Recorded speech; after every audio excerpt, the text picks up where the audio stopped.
Hello friends, नमस्कार friends. आज हम हल करने वाले हैं प्रश्नावली 55 को। इससे पहले देखेंगे हमने प्रश्नावली 54 तक इन सभी प्रश्न को हल करा दिए हैं और साथ में हमने इसका प्लेलिस्ट बना दिया है। आप लोग चाहें तो प्लेलिस्ट में जाकर के सभी वीडियो चैप्टर वाइज देख सकते हैं। तो चलिए फ्रेंड्स, हम यहाँ पर 55 को हल करेंगे। देखते हैं पहले नंबर को।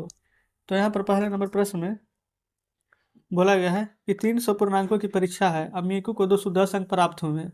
तो मीकू के प्राप्त अंक का प्रतिशत बताइए। समझिए कि आप ही मीकू है ना।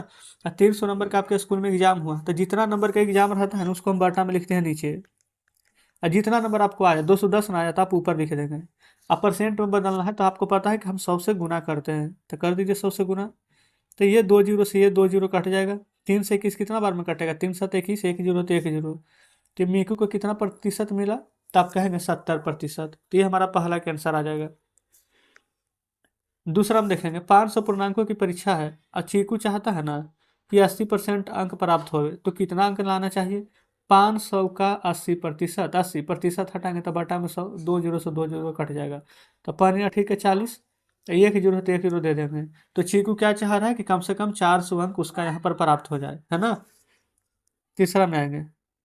तीसरा में बोला गया है कि यहाँ पर प्रणव का भार अपने छोटे भाई के भार से ना 20% अधिक है। लेकिन छोटा भाई का भार तो नहीं ना पता है, लेकिन यहाँ देखेंगे दिया गया छोटे भाई का भार है 30 kg। तो 30 kg अब 20% अधिक है तो 20% निकाल देंगे। 20/100, 2 जीरो से 2 जीरो कटेगा। तो 3 दूनी के 6, कितना केजी अधिक है? छोटे भाई से 6 kg, है ना। तो प्रणव का भार कितना हो जाएगा? देखिए छोटा भाई का वजन था 30 kg, आज 6 kg प्रणव अधिक है। तो 30 में 6 जोड़ देंगे तो प्रणव कितना केजी का हो जाएगा? तो आप कहेंगे 36 kg का। तो ये तीसरा सॉल्व हो जाता है। अब आ जाएंगे चौथे पर। बोला गया एक लड़के ने 150 प्रश्न में 80% प्रश्न को हल कर दिया। तो उसने कुल कितने प्रश्नों को हल किया? तो 150 का 80% निकाल देंगे। 80% हटाएंगे तो बटा में 100, 2 जीरो से 2 जीरो कट जाएगा। 15 8 20 से तो कितना प्रश्न सॉल्व कर दिया? तो आप कहेंगे 120 प्रश्न का आंसर यहाँ पर दे दिया है। अब चलेंगे आगे 5वें नंबर पर। देखेंगे 5वें को। 5वां में बोला क्या गया है? रामकृष्ण ने ना विद्यालय के 600 विद्यार्थियों में 80% ने प्रथम अंक लिया, ठीक है। तो उसी विद्यालय के कुल कितने छात्रों ने प्रथम श्रेणी प्राप्त की? तो टोटल विद्यार्थी था 600 और 600 में 80% ने प्रथम श्रेणी लिया। तो 80% हटाएंगे तो बटा में 100, 2 जीरो से 2 जीरो कटेगा। 8 में 6 से गुना करेंगे तो 8 6 48, 1 जीरो तो 1 जीरो दे देंगे। तो यहाँ पर आ जाएगा कि कितना प्रतिशत ने तो कितने छात्रों ने प्रथम श्रेणी प्राप्त की? तो लिखेंगे 480 छात्र ने प्रथम श्रेणी प्राप्त की। अच्छा, यही प्रश्न हमसे उल्टा पूछ देता कि कितना छात्र ने प्रथम श्रेणी प्राप्त नहीं की? तो टोटल विद्यार्थी था 600 ना, तो 600 में 480 तो प्राप्त कर लिया है प्रथम श्रेणी। तो 480 घटा देंगे तो जो भी आएगा ना 120, वो फ्रेंड्स हमारे यहाँ पर प्रथम श्रेणी प्राप्त नहीं किया होगा।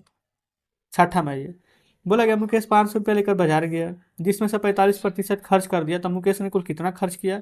तो 500 रुपया था, 45% खर्च हो गया। तो 45% हटाएंगे बटा में 100, 2 जीरो से 2 जीरो आप काट देंगे।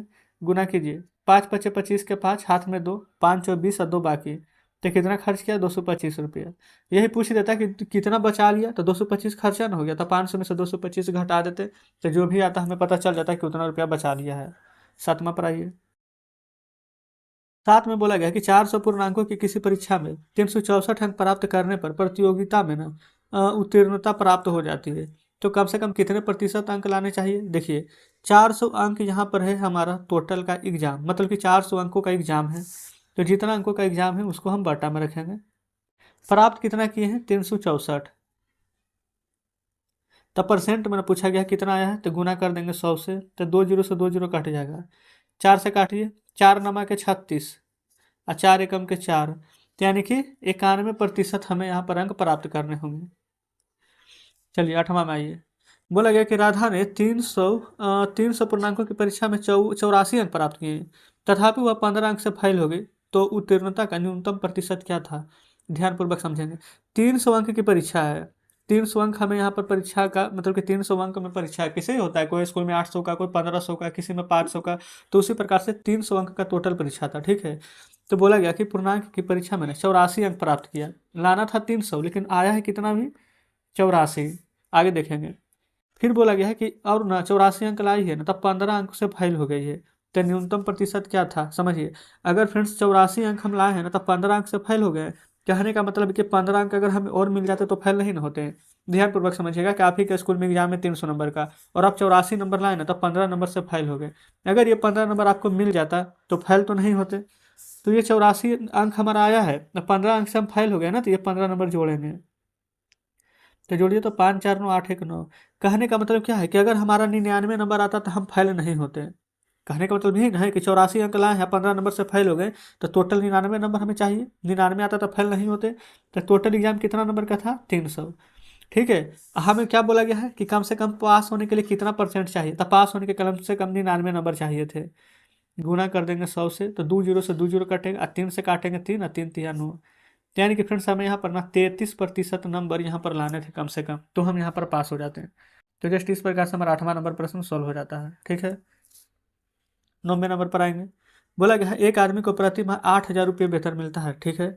और जून के महीने में अपने वेतन का 80% पारिवारिक कार्य में खर्च करता है, तो उस माह में वह आदमी कुल कितने रुपये खर्च करता है तथा कितने रुपये बचत करता है? देखिए, 8,000 रुपया है, उसका 80% खर्च हो जाता है, समझिएगा। 8,000 रुपया है, 80% खर्च करता है, प्रतिशत हटाएंगे बटा में 100, 2 जीरो से 2 जीरो कट जाएगा। 8 में 8 से गुना करेंगे तो 64, एक एक 2 जीरो बचेगा, 3 हो जाएगा यहाँ पर 6400 रुपया। तो 6400 रुपया क्या आया है देखिएगा, 80% पारिवारिक में खर्च करता है, तो 6400 रुपया जो आया है ना, ये हमारा आया है यहाँ पर BI, या फिर ऐसे बोल सकते हैं कि आया है खर्च। ठीक है। अब बोला गया है कि बचत, तो बचत कैसे निकलेगा? बचत निकलेगा टोटल जितना हम कमा रहे हैं 8,000 रुपया, आज जितना खर्चा कर रहे हैं 6400 रुपया, उसको घटा दीजिए, तो 2 जीरो है तो 2 जीरो। अब 80 में से 64 घटाइए, तो 10 में से 4 जगह 6, 7 में से 6 जगह 1, तो 1600 रुपये। तो 8,000 का यहाँ पर खर्चा कर रहे हैं 6400, और बचत कर रहे हैं यहाँ पर 1600 रुपया। देखिएगा, ये फ्रेंड्स हमारा यहाँ पर पूरा चैप्टर यहाँ पर कंप्लीट हो जाता है। 9 तक के प्रश्न दिए गए थे, हमने यहाँ पर 9 को हल करा दिए हैं। तो एक्सरसाइज 55 फ्रेंड्स पूरा खत्म हो गया है। कमेंट बॉक्स में जरूर से बताएंगे कि आज का सेशन आपको कैसा लगा। उम्मीद करते हैं कि सभी प्रश्न बढ़िया से समझे होंगे।